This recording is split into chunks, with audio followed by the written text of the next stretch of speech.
So today we have if you look around, there's a lot of new guests. So I'd like to acknowledge and introduce them to our dinner tonight.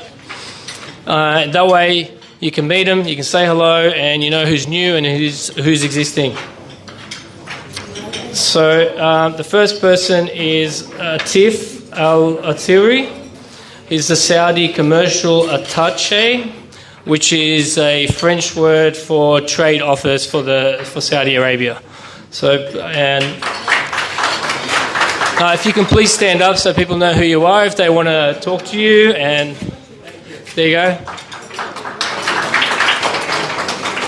He's definitely interested in doing business in Saudi Arabia, reciprocal trade. No, zero tariffs, I'm told.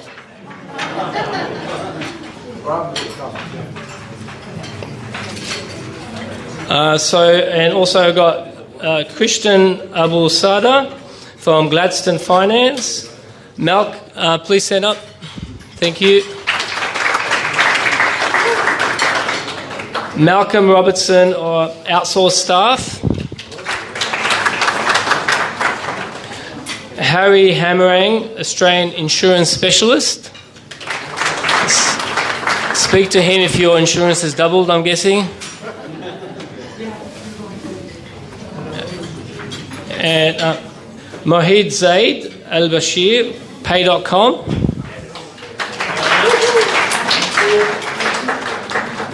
Kubra Akbulak, Australian Chemical Group.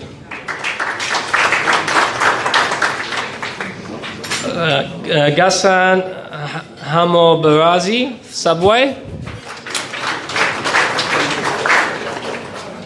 Hassan Nassour, Nexus Survey Group.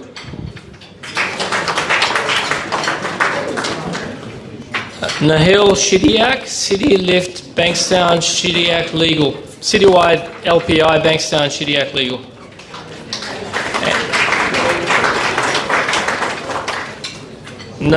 Nayonika Batashare, Citywide LPI, Bankstown, Shidiak Legal as well. We've also got Manal Bahsaf, who is a Greens candidate for Barton, running in this year's election.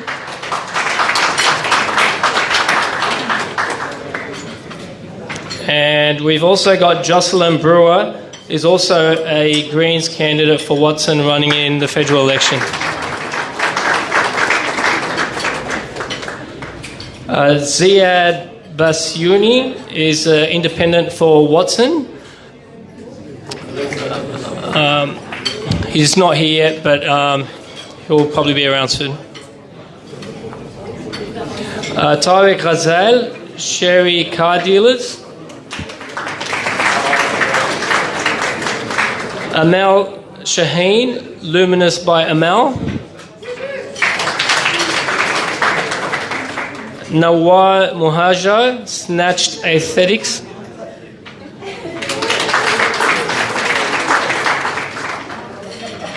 I'd like to know more about that name, Snatched. Anthony Serra, Highton Engineering.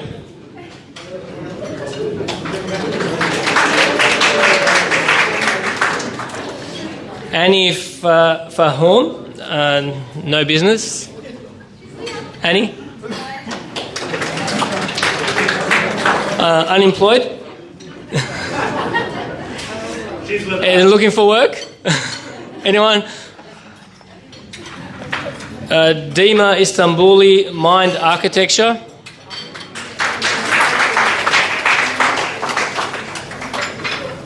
Muhammad Afshar, Oz Arab Media. Michael Tufan, Tulip Group, Build and Sign. And the last is Michael Takash, Angel Finance.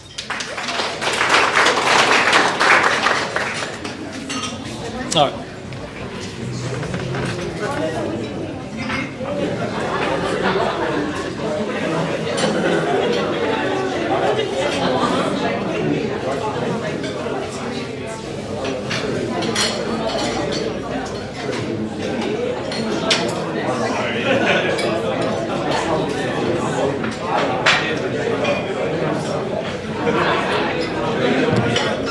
and Ala Chugubanko, Alti Lawyers.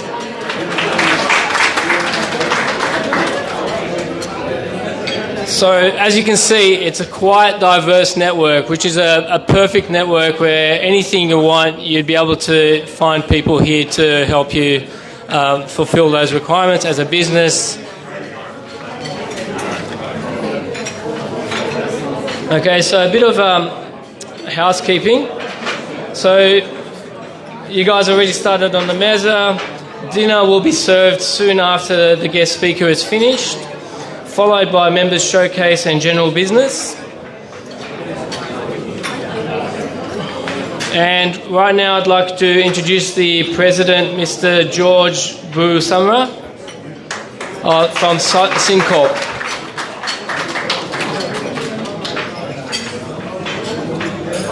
I got your name right. Thank you so much. Excellent. So, ahla wa sahla fikum. Welcome to our members and guests. Was that a second round of applause you're trying to give me, Rhonda? I will encourage that. Thank you so much. Really do appreciate it. But on a serious note, I'm so happy to be with you all here tonight. Particularly that, as you would have heard, there were plenty of new members, people who are joining us here for the first time. And it's great to see that activeness happening within our community, because naturally, as I've always said, the people that we represent are not always the people inside this room. We represent the Australian Arab business community. And we're there as we step into the world as the ambassadors of this organisation. And it's great to see so many of us doing a phenomenal job in promoting and bringing people towards these monthly events. I would also like to acknowledge my dear friend Marco, who booked at 6 o'clock today. But particularly Marco, if you can please stand. So Marco is our cohort from the Australian Vietnamese Business Council as well. So thank you very much for supporting our event here tonight as well. So I really do appreciate it. And of course, I also like to acknowledge our, those who have been bestowed the honour of the Australian Medal and of course the Order of Australia, and that is to Joe Risk from Arab Bank. Thank you very much for gracing us here today. And also saw, I think, Joseph Curry as well, who's also in this room. Like to acknowledge him. If I can have your support just a little bit more, we want to make a couple more comments. Thank you so much.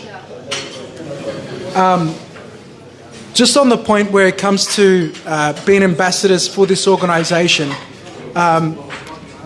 it's what we are finding at the moment. We are getting a lot more traction, a lot more people who are becoming interested in this organisation, and we're doing whatever we can to bring them in, and really do thank you for that. What we also want to see as well is the reinvigoration with some of our previous members to help them come back into the fold, and with your support we're able to do that. And these monthly dinners, they're not an easy thing to do. It's always great to see the end result on the night. But there's plenty of work that gets done behind the scenes. And if everyone does their little bit to make these nights a bit easier, one would be is to RSVP as soon as you can. Would always help us out quite a fair bit. And then on the back of that, we're doing whatever we can to help out in the back of house. And also say, if anyone wants to support, wants to help out, please do reach out to our board members or to myself.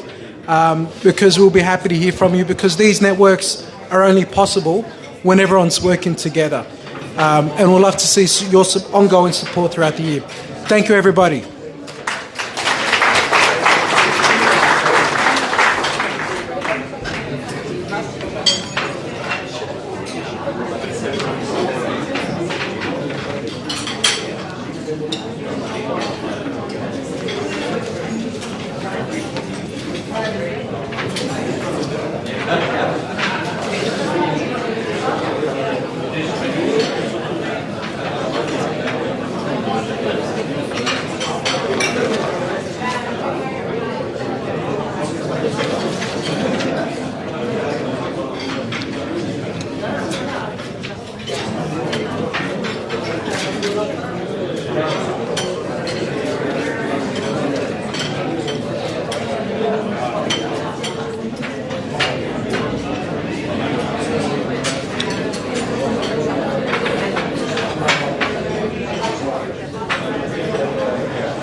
Okay, so while I'm on the mic, I'm going to introduce the agenda.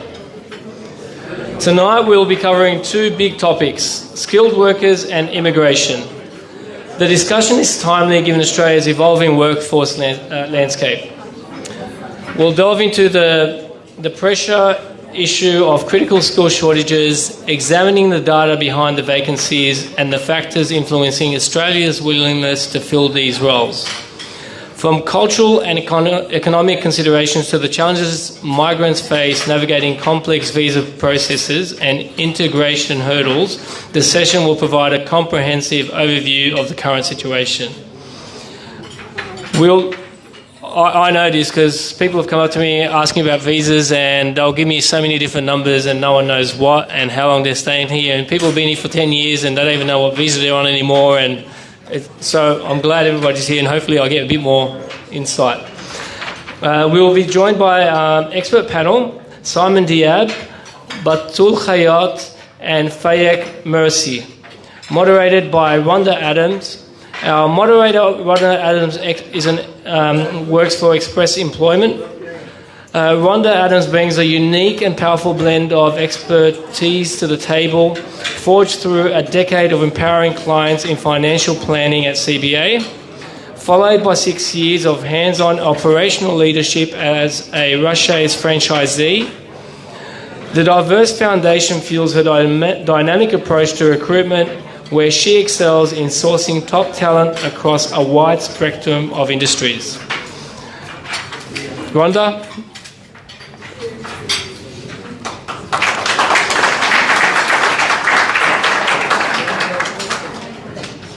The mic's all yours. Thanks, Bas. Good evening, everyone, and welcome to tonight's panel discussion on one of the most pressing challenges facing our workforce today. Finding and retaining... Yes, you can.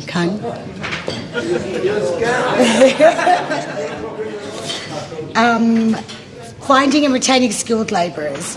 I'm Rhonda Adams, as introduced. Sorry, Ni El Qudsi, so Hani doesn't get upset with me. And I have the privilege of moderating this important conversation. Whether you're an employer struggling to fill vacancies, a job seeker navigating a shifting job market, or a policy maker looking for solutions, the topic of skilled labour shortages affects us all. Australia is experiencing high record job vacancies in key industries, yet employers still struggle to find the right talent. Meanwhile, the willingness of Australians to take on these roles is shifting, and our immigration system plays a crucial role in bridging the gaps. Tonight we'll explore the why, the how, and most importantly, what we can do about it. We are fortunate to have a distinguished panel of experts who bring unique perspectives to this discussion. Our first is Batul Khayat from KPR Recruitment. Batul is an experienced manager and business owner with a background in civil engineering and a strong track record in the construction and recruitment industries. She excels in workforce management, project execution and implementing strategies that enhance productivity and growth. We can please welcome Batul to the stage.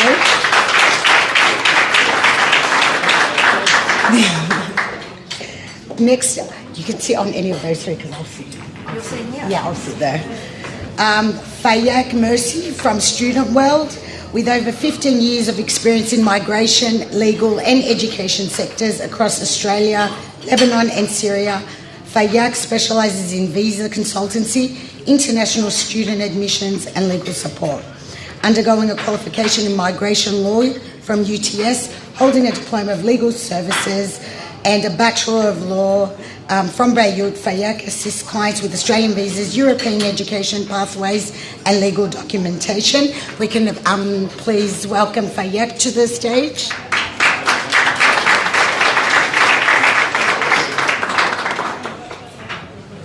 Then we have Simon Diab from... over there, thanks. Simon Diab and Associates. Simon Diab from Simon Diab and Associates. Simon Diab is a principal solicitor at Simon Diab and Associates. He has over 20 years of experience specialising in immigration, commercial and criminal litigations. has an extensive record of outstanding achievements, such as chairing and participating in the executive boards of several community organisations. We can please make a welcome to Simon Diab to the stage. Thanks, Simon. I just want to say thank you to the panellists. They were amazing. They all said yes straight away, so it's a privilege for us to have them here. This is not just a panel discussion, it's a conversation. We encourage you to think critically, ask questions, and consider how these issues impact you and your industry. Our goal tonight is not to discuss the challenges, but to explore real, actionable solutions.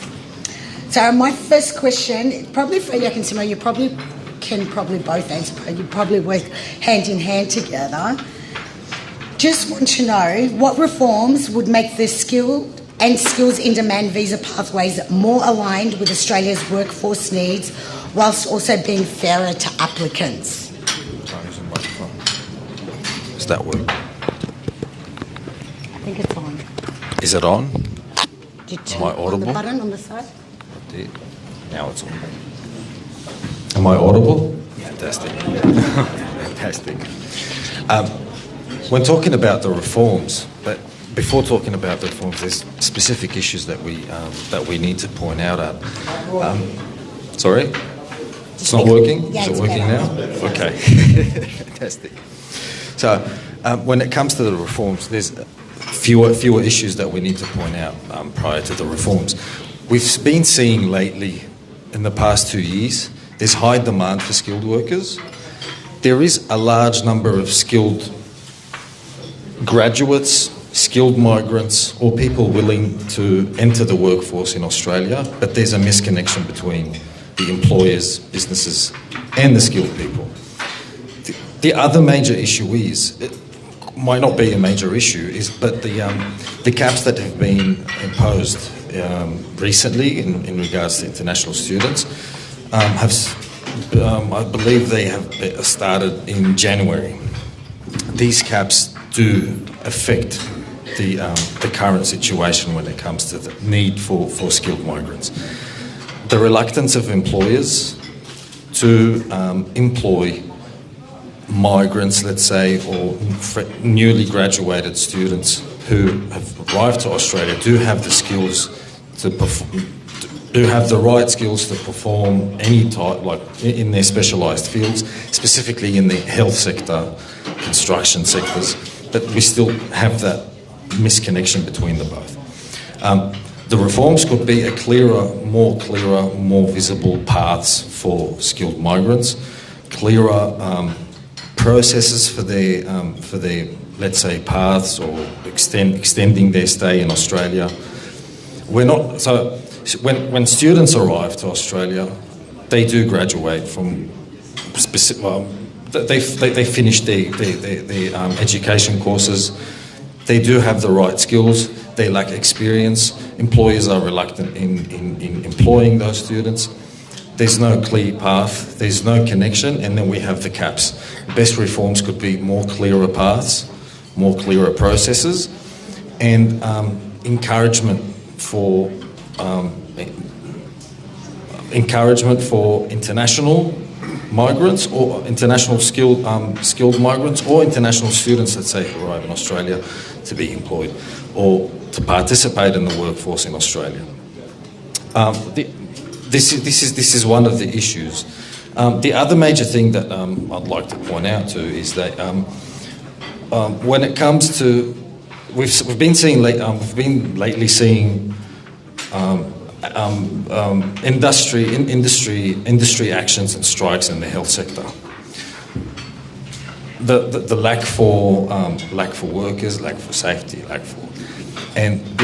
so when we talk about that, we have a large number of graduates or migrants with the right skills in the health sector, let's say, or in other sectors that are ready to participate, ready to join the workforce. But there's no clear path or there's no encouragement or clear encouragement. There's that misconnection that I've been talking about between employment and and those skilled people to join. Yeah. And I believe you. Simon, what would you like to add on to that? Obviously, you help bridge that gap for them. Sorry. I think Simon bridges that gap for them, so I'd like to hear Simon's input. I'll follow from my colleague's point that we need better pathway where we get a lot of migrants coming on skilled visas that are here on a temporary basis, whether it's a 2-year program or a 4-year program. And most people that come here on a temporary skilled visa would like to stay. We have a pathway now where you can move from that to a permanent visa, but not all visas will lead to a permanent visa. So a better pathway would be a good reform where it streamlined the processes instead of somebody coming in not knowing if they have to leave the country in 2 years' time or whether they can stay longer term on a permanent basis would probably be a welcomed reform. Thank you for that. Obviously, we've heard construction has been a big issue. Batul, her favourite, I think, industry is construction. She has a lot of knowledge. So what are your most critical skills? I mean, obviously, construction has the most critical skill shortages. How are they impacting projects in the workplace in Australia? Yeah, sure thing. So, look, I've been in the construction industry for 17 years and I am now going on 11 years as the operations manager at KPR, and we're a recruitment company in the construction industry. So our job is the core of our business is to place those candidates with clients. Now, from my experience, what I've noticed, the most critical skills shortages is around your skills trades, such as, your asbestos handlers, carpenters, electricians, roofers, and skilled traffic controllers. Having a critical shortage in those areas obviously will result in project delays, reflecting directly across financial restraints after that. So you have that shortage, it's going to affect you directly financially. It's also going to impact projects in Australia with contractual obligations. Again, those shortages result in project delays, again resulting in financial penalties there as well. So it's mainly the skilled shortages, like the area that's the trades that require competencies and certificates. They're the main ones, yeah. No, definitely. I mean, I do recruitment as well, so I face those challenges on a daily basis. For Fayak and Simon, obviously, your answers probably intermingle. What challenges do international students and graduates face in trying to enter the skilled work performance, and how do they view their chances of transitioning from temporary residence to permanent? Well, one of the most major challenges, the lack of practical work during their education. So, all student visas in general have a condition of they cap to 20 to 28 hours of work a week. They arrive to Australia, they get into a specialist course, they start, let's say, as Batul said, they go into trade courses or healthcare courses or any related technology courses as well. They require practical work, they require practicals. Students do not get those chances of performing their knowledge and performing their skills in those sectors. A lot of people know international students end up working in restaurants, working as non-related field that has no relevance to their education. They reach the end of their course. The skill list doesn't get updated regularly. They end up picking another course so it can match the skill shortage list in Australia, jumping from an IT course to a social work course, aged care course, construction probably from IT going to construction, only just to meet what's the requirements in order to remain in Australia. This is one. So the skill shortage, the skill shortage list. This is actually, it can add up to what we were talking about, the reforms, that if it can get updated regularly, it can assist further in, assist the migrants, and it will assist the businesses in Australia in adding more skilled people, adding more experience, and assisting as well the migrants in adding experience to them. Thank you. So if there's one area where you need to streamline progressing from temporary visa to a permanent visa, it is from student visas. The idiosyncrasy of the system is we are now granting hundreds of thousands of skilled visas every year because we have such a huge shortage in skills in Australia. And then we have 100,000 or 200,000 students that come from other countries and stay in Australia to study a course, whether it's 2, 3 or 4 years. They get the skills, and instead of capitalising on those people and streamlining how we get them to a permanent visa, we want them to leave the country. When they apply for a student visa, they got to sign a form to say, at the end of my visa, student visa, I intend to leave Australia. Just the idiosyncrasy of the system. We're looking for skills from overseas. The skilled people that are here, gain skilled in Australia, we want them to leave. It just doesn't make sense. I actually did not know that. I did not know that. That's really interesting. We're going to finish up with our last question, which the microphone, everyone can answer. What do you think the solution is? How can we fix or adjust to the new laws and can still help our shortage in Australia? Well, we all got most people in this room would know about skill shortage. Either they have skill shortage in their own company, or they know people that have skill shortage. And it's not really all that difficult to get skilled visas, get skilled employees from overseas. The Australian government, for many, many years now, either side of politics, have been encouraging skilled visas. They grant in hundreds of thousands of skilled visas every year. And it's not difficult to get. If somebody has skills in an occupation, and there's a list of occupation, and the list would run from here out the door. In a lot of occupations, it's not very, very hard to get. And employers really need to either talk to recruitment agencies, or if they have connection overseas, talk to people overseas who are very much inclined to come to Australia on a visitor visa, on a skilled visa, and it's not that difficult to get. Yeah, sure thing. So locally, I believe recruitment agencies can tap into partnering up with RTOs, and you can onboard candidates through the partnership with the RTOs and upskill them, equipping them with the necessary skill set, as well as the certificates they require and levels of competency to acquire and maintain their presence on site. That's when it comes to construction. I can only speak for construction. That's where my experience lays. In regards to immigration, I don't know. I'm not very well versed in that area. However, I do believe having more industry-aligned visa pathways, to remove the red tape, so to speak, make it easier, and retain these candidates or these personnel that come into Australia, retain them within the country, like you mentioned before. Thank you. For me, number one could be lifting the caps.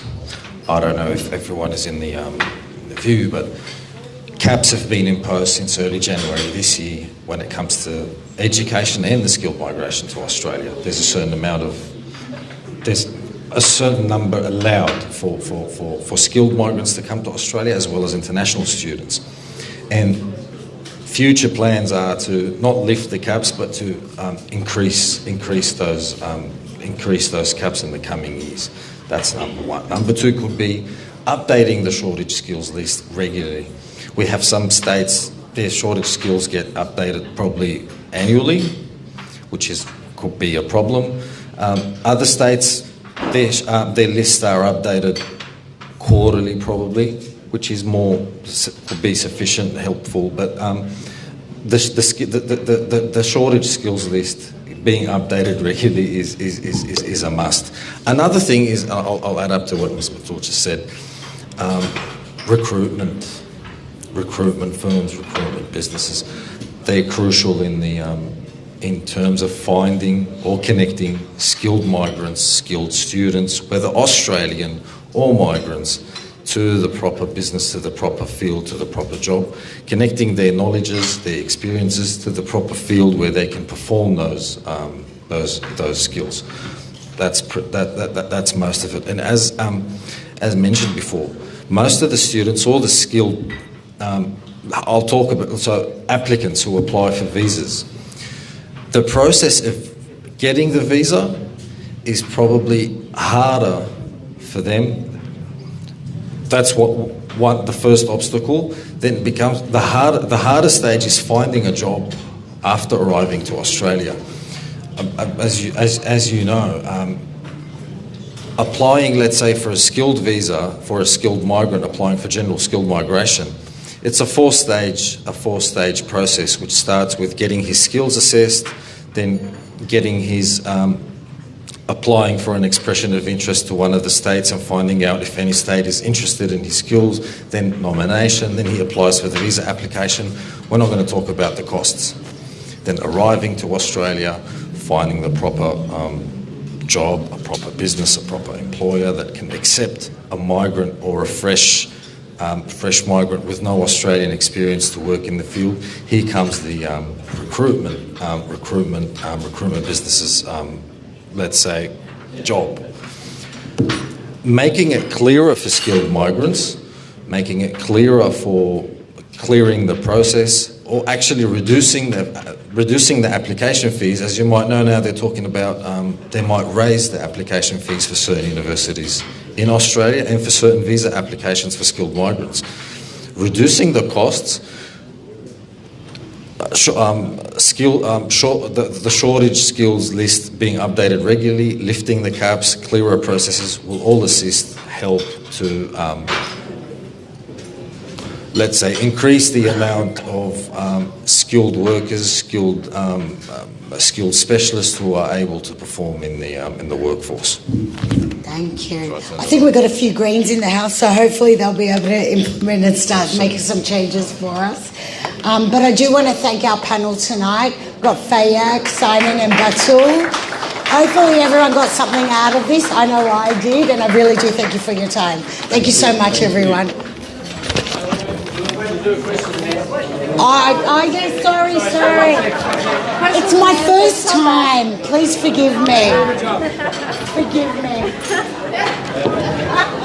Do you have You've done great. So, thank you very much, guest speakers. Before you guys run off and have your dinner, we'd like to ask some questions. Who's first? Hassan? Can we hear, or should I bring the microphone? Hassan. And they can use that one if you want. Yep. Excellent. Hello, can you hear me? Sorry, guys. Hello.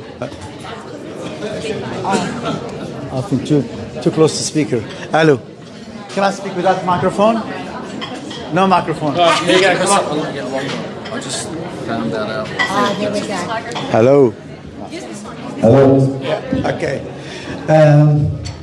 Probably more of a comment than actually a question. Make it easier for your panel. Look, my name is Hassan Musa. I'm from Arab Council Australia. We're part of a campaign initiated by the Settlement Service International in terms of activate Australia's skills. And they found that 44% of migrants are underutilized in terms of their skills. The problem is really in the skills recognition area, right? If these people were to work at the level of their qualification they brought from overseas and get recognized in Australia, that could add $9 billion annually to the Australian economy. I think this is the problem. The problem is the skill recognition area is too complex, right? Needs to be streamlined, needs to be encouraged. I mean, we've got engineers vacancy, hundreds of thousands of engineers vacancy. We've got a lot of them, actually permanent residents who have engineering qualification that can't work in Australia. Something must be done, and we've brought these people on the basis of some of the skills they have. Thank you. I'm going to summarise that. So it's doctors working as Uber drivers. How can we qualify them? Look, I'm just going to add to what Hassan said, and from our experience as a recruitment agency, what we find is these migrants are stuck in a loop whereby local experience is their greatest challenge. So the cycle they're stuck in, they require local experience in order to gain the job. And in order to gain the job, they require local experience. And so that adds to that challenge where they are not being utilised for the skill set and that they are very well versed in overseas. Maybe I can add to the most efficient visa officer that immigration ever had from his days back in Cairo. But Hassan, I agree with everything that you said, but I'm going to put the cynic hat on. A lot of people have skills that aren't utilised because they're not prepared to do the job. And people overseas are prepared to do it. That's why looking for migrants to come and do the job works, because these are people that are prepared to do the job. And once you sponsor them, and if they get, say, a 4-year skilled visa, they have to work for you for 4 years. You must treat them well, you must abide by the law, but you have a loyal worker for 4 years. It's very difficult these days, particularly with the young people. Most people in this room are young. Particularly the young people, they move around pretty quick. Having somebody work for you for 4 years is an advantage in its own.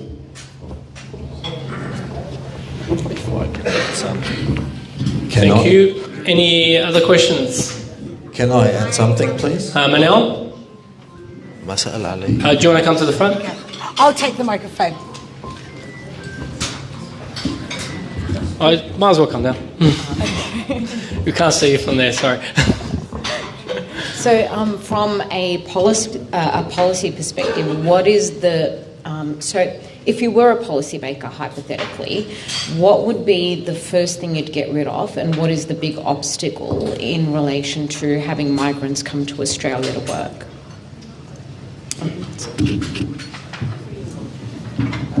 Excellent question from a politician. How do you make the system work better? And it's really giving security to a migrant that comes on a temporary visa. So if somebody comes on a temporary 4A2 visa for 4 years, and that person might be married, might have kids, they need some stability, they don't know whether they can live in this country past that time or not. If you have a better pathway of how you move from a 4-year visa to a permanent visa, that will make the system work so much better. And these people are skilled people. They came to Australia, they had local experience for 4 years. You want them to stay. Thank you very much. So a better pathway into staying in Australia and having stability, obviously, and knowing whether or not, they are going to be staying or, obviously deported or sent back. But thank you very much. It's very insightful. Thank you. All right, we'll have 3 more questions. Yep, you can stand up.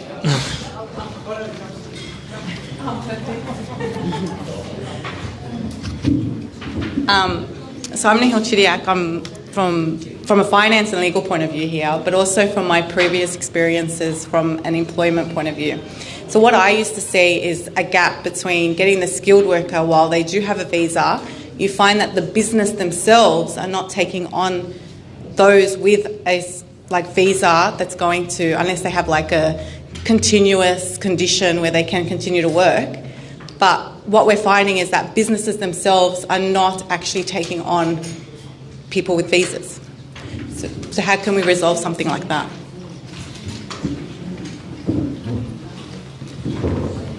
Anyone?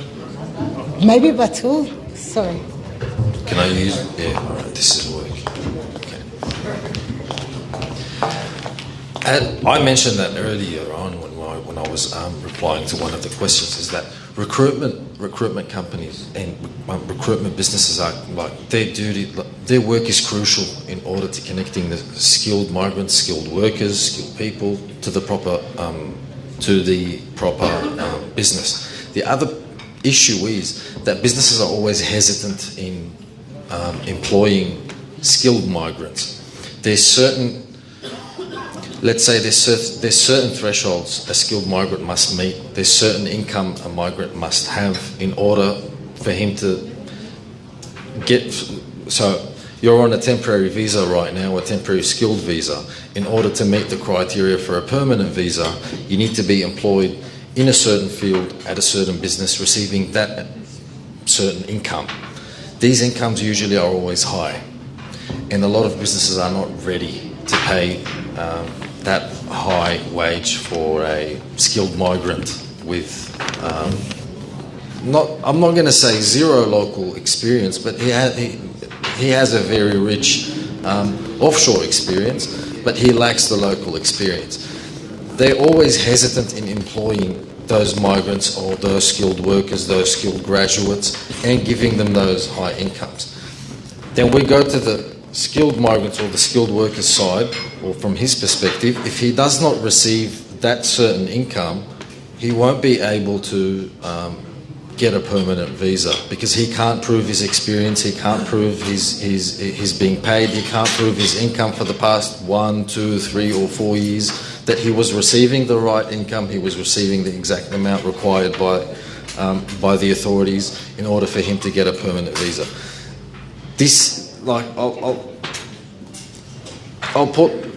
I won't put anyone responsible. It's the business's employer's responsibility when it comes to Can this. I answer on that? Yeah. Hold on, Dad, please. Because I deal with recruitment, so I see this on a daily basis. A lot of my clients that do want skilled trades or people with skilled trades, some of their industries takes you 4 months to train. They do not want to, they don't mind that they come from overseas, they don't mind that they don't have an Australian experience.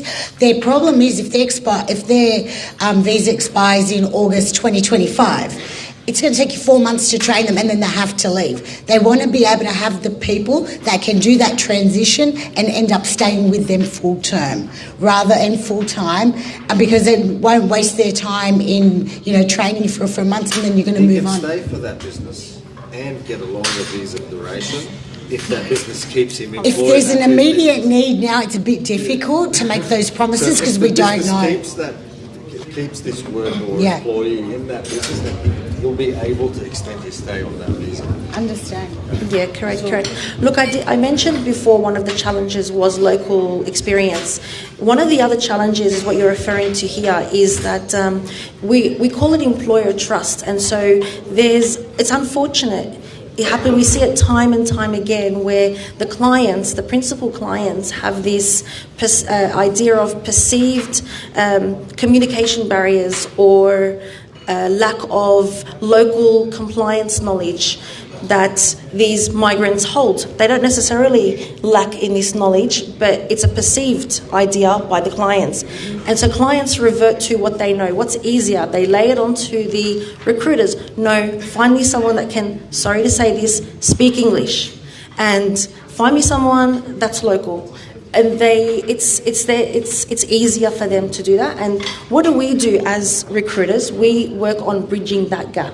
So that's part of what we do. Part of our core business is to bridge that gap. And how do we do that? We create a cultural sensitivity with our clients through Once we upskill these candidates, get them onto site, we provide them with site-specific, thorough inductions, information sessions. Once we place them with the client, we maintain our continuous site presence and maintaining the relationship with the client and with the candidate alike, so as to retain that skill on site. Oh, right. Sorry, Hani Litsi wants to ask a question or make a statement. Yeah, I want to mention one thing. I know a specialist, a doctor. The Australian immigration, they request specialists and doctors, engineers to come to this country. But they have a problem with the language. They have speaking French language or German language, whatever. They have not only their language, the obstacle and the problems. They have to be, according to the Australian law, to meet the criteria of their to be successful in that business. Anyway, that guy, I know him, he's a specialist in Lebanon. He is doing cleaning business, not a doctor. He's a specialist. And Australia make hard for the experienced people to come to this country for two things, language and experience in their country. Thank you. Thank you. So I've got Joe that wants to ask a question. I think tonight we've covered the skills shortages that are currently in play. But we're going to lose a lot more in years to come because we're not planning for what skills we need in the future. Right? The reality is the universities here are not manned with capable teachers, lecturers, to look at the next generation of skill needs. Right? So, and this is where the government lets us down, education system lets us down, right? And a closed mind lets us down. So do you feel that there is some planning for the future skills? We know what's happening at the airport, the new airport, and the industry that's going to go around that airport. We don't have the skill sets that are needed in the next 5 years, right? And the universities are just starting to wake up to that. Thanks. Thank you so much. Thank you for that question, Joe. One more? Universities are pretty much running as businesses these days. It's not looking ahead and see what's needed in the industry in the next 5 or 10 years. They look at which courses are cheaper to run, which courses they can sell to overseas students, and these are the courses that they run. Very short-sightedness by the universities. I'm sorry to disappoint you, Joe. The short-sightedness moves to the government as well. We have a skill shortage list, and that's the people that we bring in. And the skill shortage is based on today. Not next year, not in 6 months, it's what's short today. So it is somehow infectious. Both universities and government are just not following up on what's going to be needed in 5 and 10 years' time. It's only today. Okay. Last question. Thank you, panel, for an excellent meeting, an excellent discussion. My question isn't about the skill set. My question is about international students. Particularly, I think 2 gentlemen on the panel are migration agents.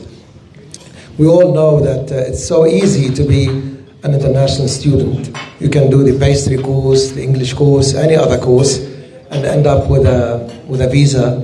And every 3 months you pay the $1,500, and you end up working in either 7-Eleven or a cleaning job or any other job.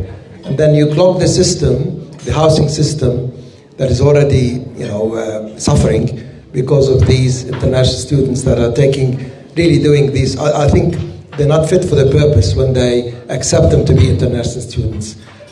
Maybe it's a policy decision, but I'm asking you as migration agents, have the government created a problem for the next 2, 3, 5, 10 years because a lot of them, when they run out of option or run out of money, they run and do a protection visa application that we can go back to XYZ.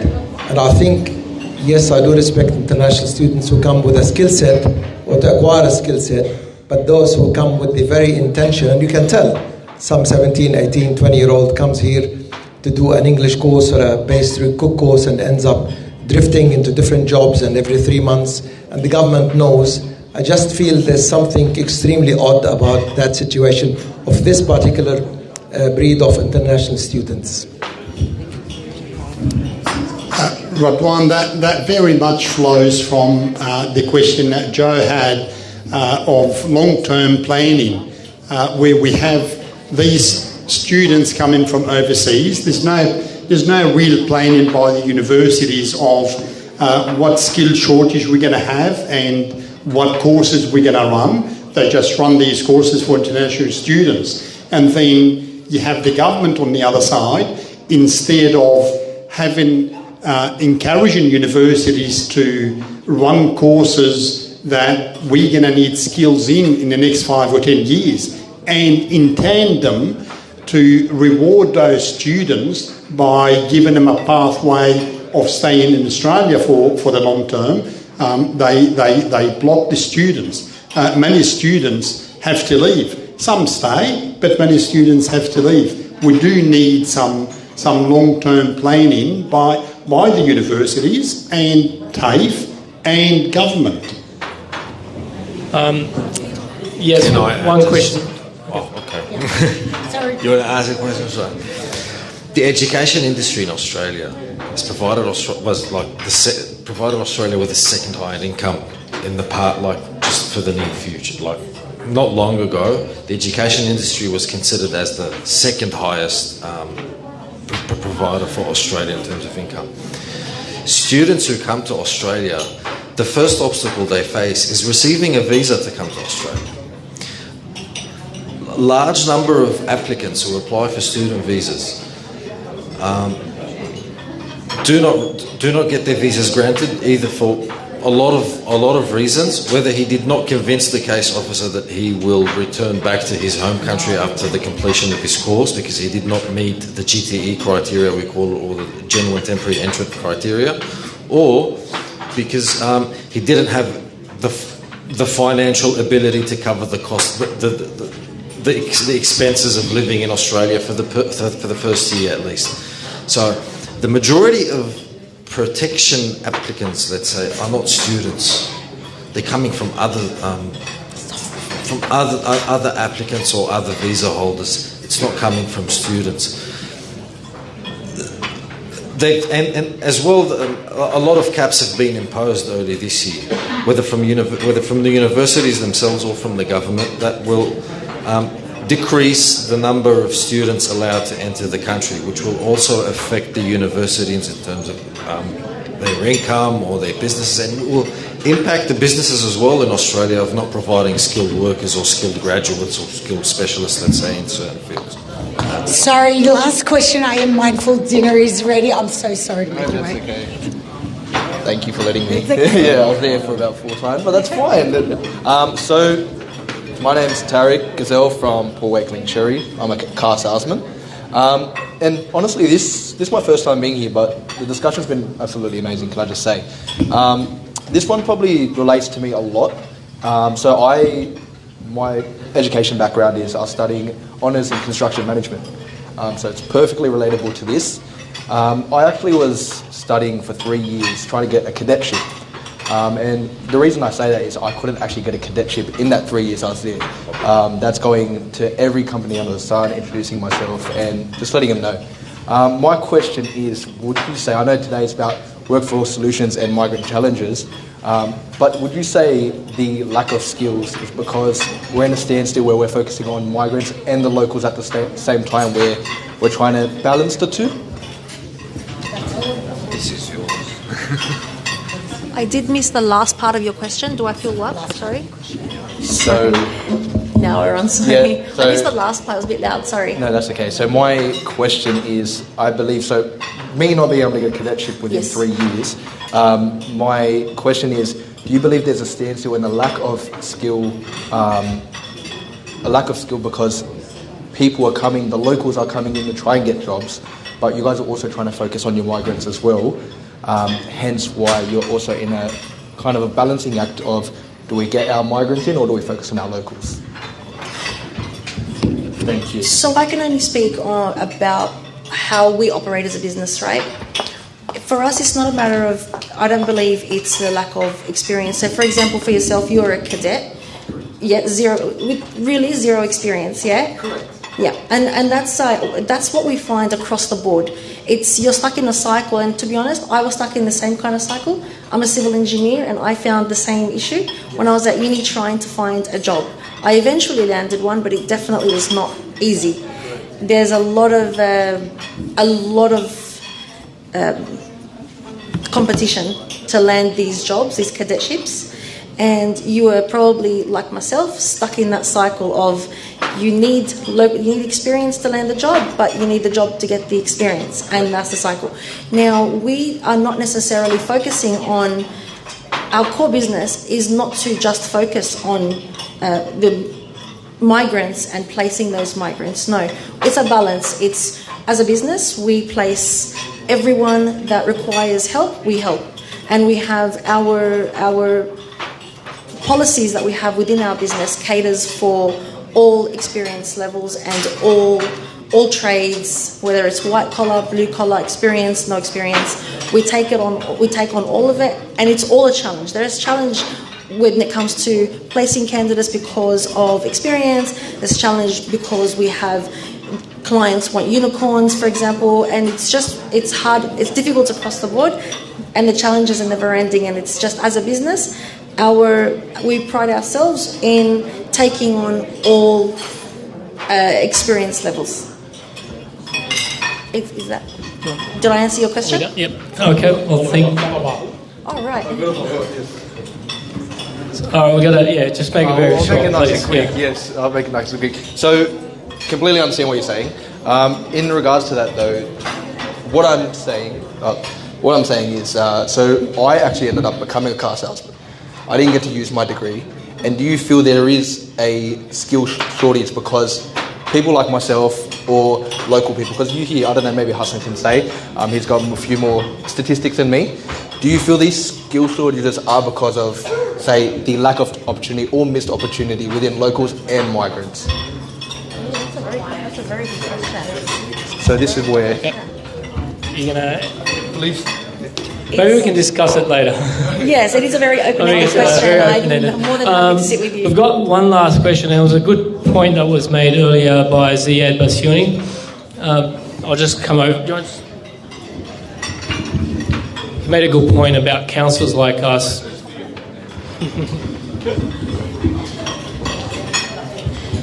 My name is Ziad Basuni. Thank you for the chance to get to the question. The question is actually to you.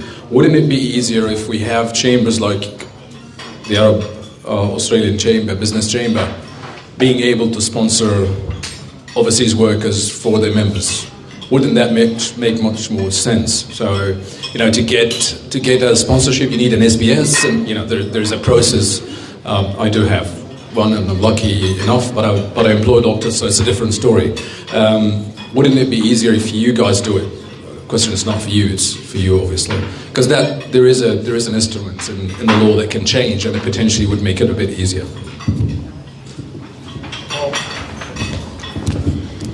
I think it's a good idea, but I wouldn't know what would happen, the outcome. So if we sponsor someone, they come to the country on that proviso, and then we don't find employment for that person, what happens? And I guess that's probably more on, they can survive, they can work 20 hours, do casual work, but they still get that sponsorship. They can go find full-time employment in their field that they studied. I think it's a great idea, and that would work.